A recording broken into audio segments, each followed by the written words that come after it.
Salut à toi, futur millionnaire, j'espère que tu vas bien. Alors comme tu le sais sûrement, investir en bourse, ça reste l'un des outils les plus fiables avec l'immobilier pour s'enrichir. Cependant, en tant que débutant, faut surtout pas que tu te lances tête baissée dans l'aventure parce que tu risques de perdre quelques plumes au passage. Je pense que tu as déjà remarqué sur YouTube, il y a plein de vidéos et plein de publicités comme ça qui pop-up un peu n'importe quand pour te vendre des formations en trading par exemple, où ils vont te promettre monts et merveilles avec des signaux de trading de folie, ou encore par exemple pour des robots traders où ils te promettent genre 25% par an.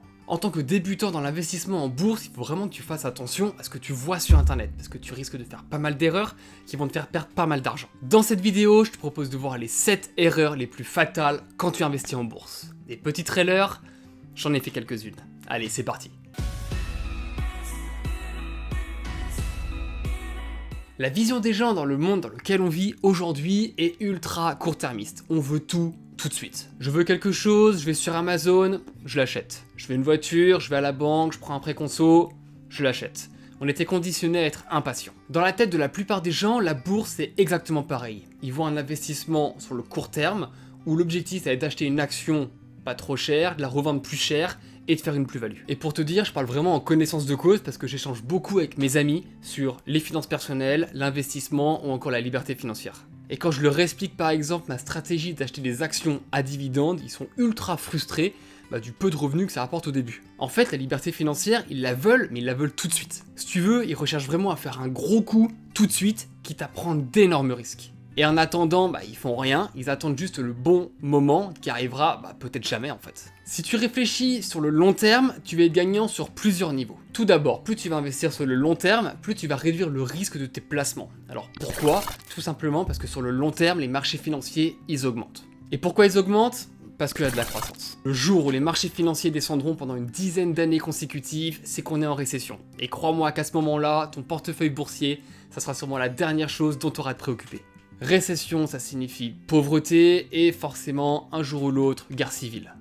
Donc là, je te mets à l'écran un schéma pour te montrer que plus tu vas investir sur le long terme, moins tu as de risque de perdre de l'argent. Donc par exemple, si ton horizon d'investissement est sur quelques mois, on voit que tu as quasiment 40% de chances de perdre de l'argent.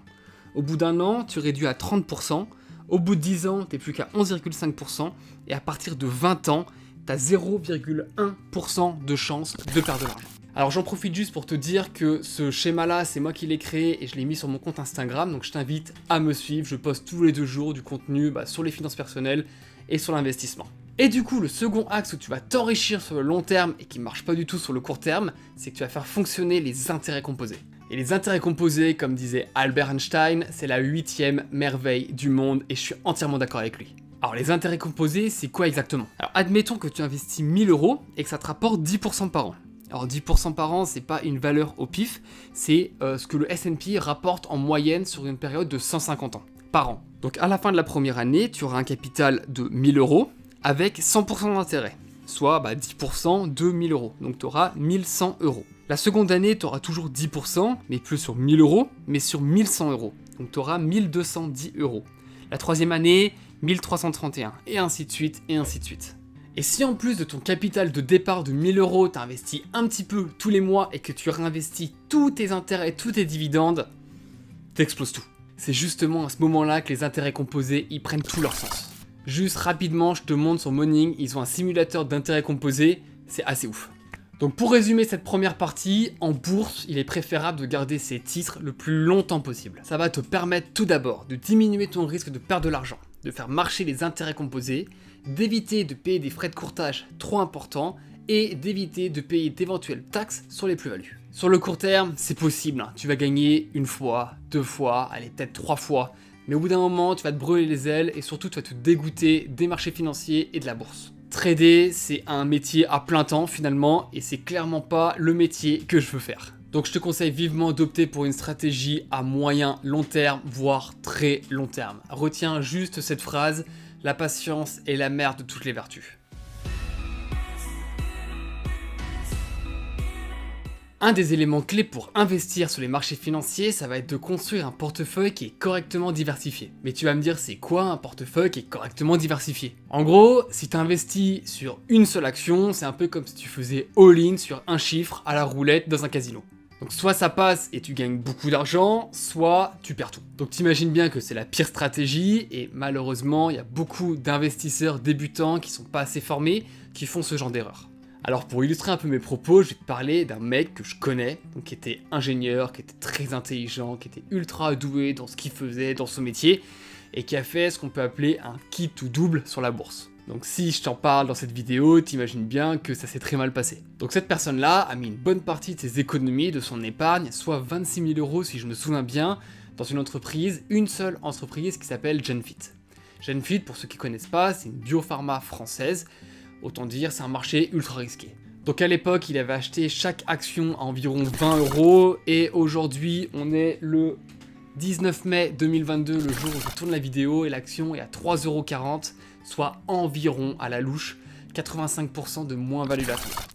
Ça veut dire en gros qu'il a investi 26 000 € et qu'à l'heure d'aujourd'hui, il lui reste environ 4 000 € sur son portefeuille. Donc ça fait mal. Et franchement, je vais pas vous le cacher, mais la probabilité que Genfit remonte un jour, elle est ultra faible. Donc j'imagine qu'il est pas ultra fier de son investissement, et je pense qu'il réinvestira plus jamais en bourse. En bourse, il est ultra important de diversifier les secteurs d'activité, les typologies d'entreprises, les zones géographiques et les devises. Si t'as pas envie de te prendre la tête et si t'es débutant, franchement au début je te conseille d'investir dans ce qu'on appelle des ETF. Un ETF, c'est un fonds de placement en valeurs mobilières dont les parts peuvent être négociées en bourse, comme les actions par exemple. C'est-à-dire que c'est ultra facile à acheter, c'est liquide et à très peu de frais. Autant dire que c'est le trio gagnant, tu vois. Je te ferai une vidéo entière sur les ETF pour bien t'expliquer en détail ce que c'est, car il faut vraiment que tu comprennes et que tu l'utilises.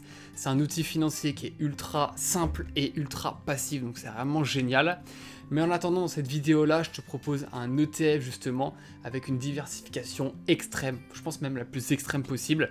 Ça va être l'ETF MSCI World, donc tu vas être diversifié d'un point de vue secteur d'activité et d'un point de vue zone géographique.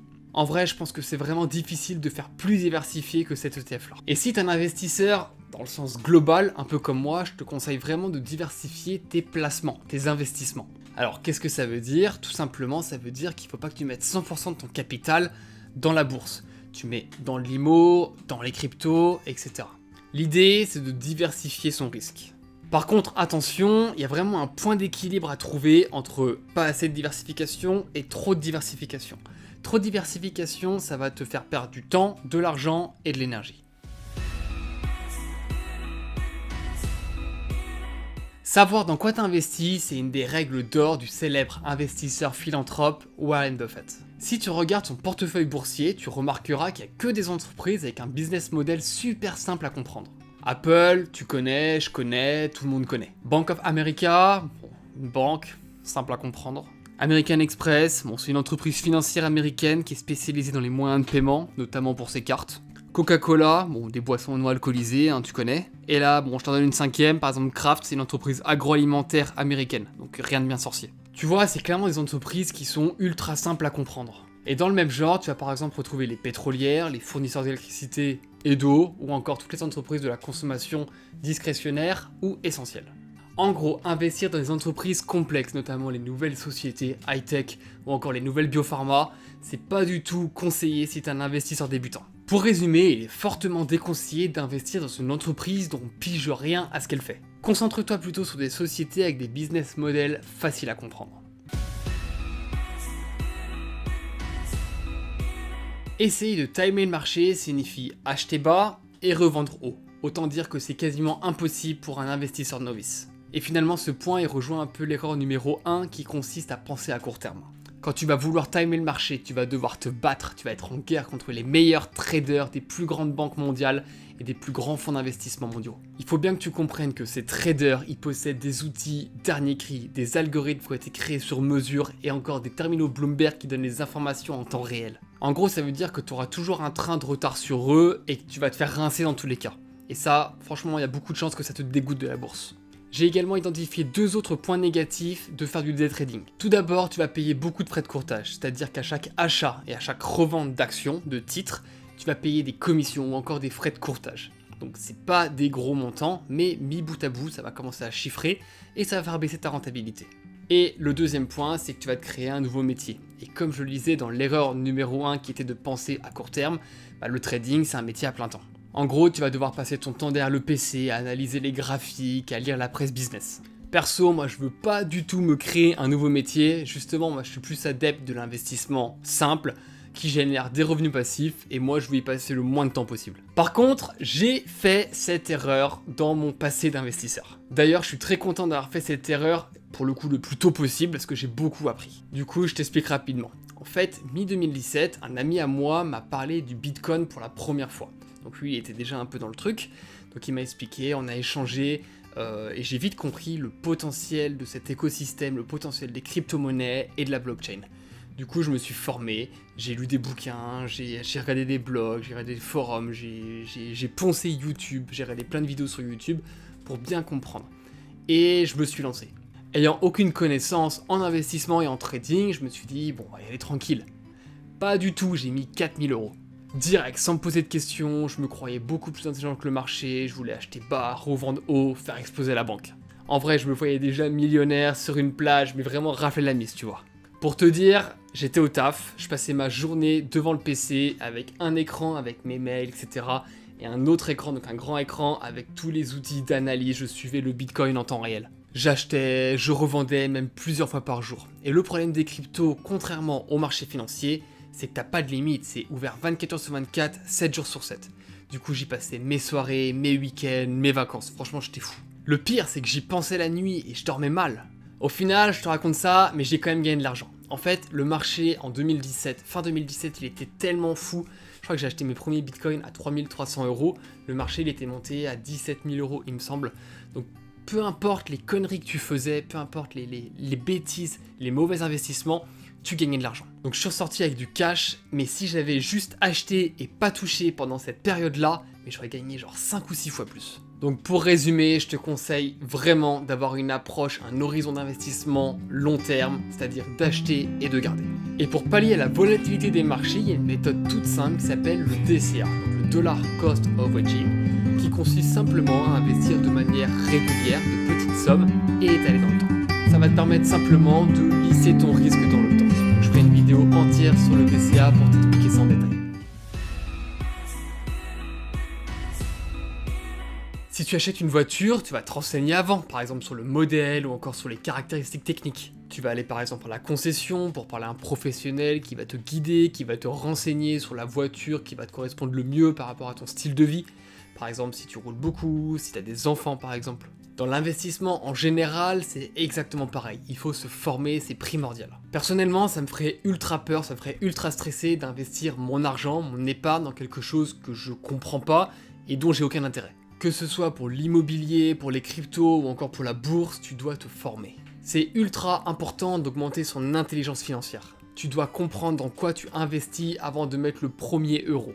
Après, pour se former, il y a plusieurs solutions. Tout d'abord, les formations. Donc là, ça peut coûter un peu cher, mais c'est un condensé de connaissances. Après, toutes les formations ne se valent pas. Renseigne-toi, lis les avis et fais ton choix.